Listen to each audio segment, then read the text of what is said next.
আল্লাহ সব দেখতেছে। আল্লাহর কসম, ও আমার জাতি, মহাগ্রন্থ আল কোরআন ধরে বলছি, তোমাদের ভালোবাসায় আমি বলছি কথাগুলো। আমি এমপি হই পারলাইও কইয়েন না, মন্ত্রী হই পারলাইও কইয়েন না, প্রেসিডেন্ট হই পারলে বলছি না। আমার কলমের খবর কে জানে? আমি চাই না আমার এই ভূখণ্ডের একটা মানুষ অশান্তিতে থাকুক, কি হিন্দু, কি বৌদ্ধ, কি খ্রিস্টান। আল্লাহ সকলকে সুখে রাখুক, এই উদ্দেশ্যে আমার রাষ্ট্র চিন্তার কথাটা তোমাদেরকে বলি।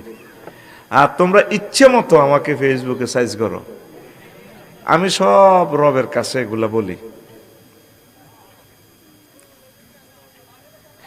এই যে জাতীয় নির্বাচনটা কেন চায় চোরারা জানেন? জাতীয় নির্বাচন হলে তো এক একটা চেয়ারম্যানের বেশো 50 লাখ 1 কোটি টাকা, এবার চেয়ারম্যানের ইউনিয়ন লিস্ট দিবি, তুই ঠাঁসাই খা।